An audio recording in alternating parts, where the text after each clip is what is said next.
আওয়ামী লীগ এই ঝুটিকা মিছিল আগামী 50 বছর ধরে করলেও কিছু হবে না। আইন শৃঙ্খলা পরিস্থিতি পারফেক্টলি ওকে আছে। আপনার একটা দুইটা মৃত্যু হলে, একটু সেন্সেশনাল মার্ডার হলে সবাই ঝাঁপিয়ে পড়েন, বলতে থাকেন যে দেশের আইন শৃঙ্খলা পরিস্থিতি খারাপ। আপনারা একটু ভালোভাবে দেখেন যে এই পরিস্থিতিটা কতটা ভালো বা খারাপ। আমরা প্রতি মাসে আইন শৃঙ্খলা পরিস্থিতির যে ক্রাইমের যে স্ট্যাটিস্টিক্স সবাইকে দিচ্ছি। সবাই আপনারা যাচ করে, নিজেরা যাচ করে আপনারা এটার ব্যাপারে আপনারা একটা ডিসিশন নেন। কিন্তু ওই একটা মৃত্যু হলো, একটা সেন্সেশনাল মার্ডার হলো, সেটা দিয়ে কেউ কনক্লুশন ড্র করেন না যে না এইটা দেখে আপনার পাশে হয়তো একটা খুন হয়েছে, সেটা দেখে আপনি বলছেন যে দেশের আইন শৃঙ্খলা পরিস্থিতি খুব খারাপ।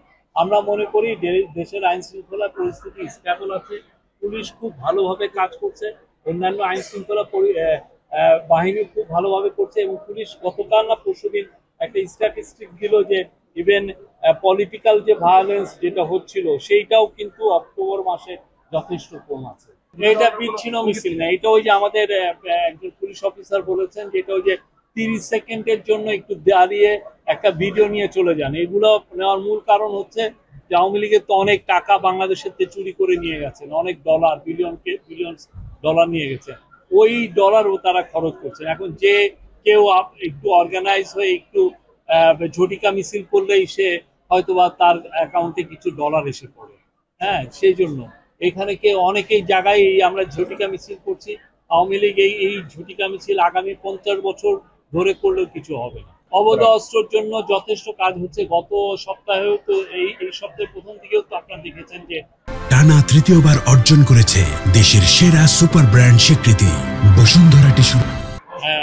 বেশ কিছু অস্ত্র উদ্ধার হয়েছে।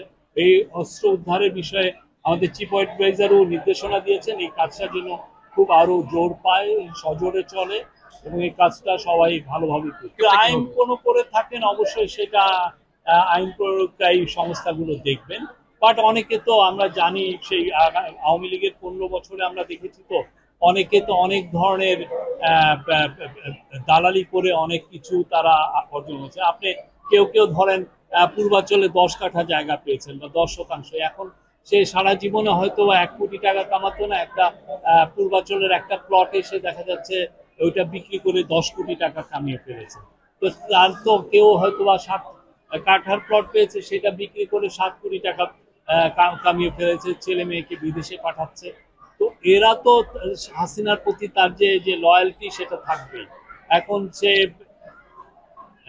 সে তার লয়্যালটিটা সে শো করছে, এই যে আমরা দেখছি এটা। এখন যদি কোনো আইন শৃঙ্খলা বা আইন ভঙ্গকারী কোনো কাজ কেউ করে, সেক্ষেত্রে আইন শৃঙ্খলা বাহিনী দেখবে। এই বিষয়ে আমাদের কোনো মন্তব্য নাই। আমরা ফ্রিডম অফ প্রেসে বিশ্বাসী করি। আমরা আশা করি সবাই ইথিক্যাল জার্নালিজম করবেন, সবাই তাদের অবশ্যই মতামত দিবেন, ইউটিউবেও মতামত দিবেন, পত্রিকায় মতামত দিবেন, ওয়েবসাইটে দিবেন। বাট আপনার মতামত যেন সত্যনিষ্ঠ হয়, আপনার মতামতের কারণে যেন ফেক নিউজ না বাইরে ছড়িয়ে পড়ে, যাতে ডিসইনফরমেশন না ছড়ায়, মিস ইনফরমেশন না ছড়ায়।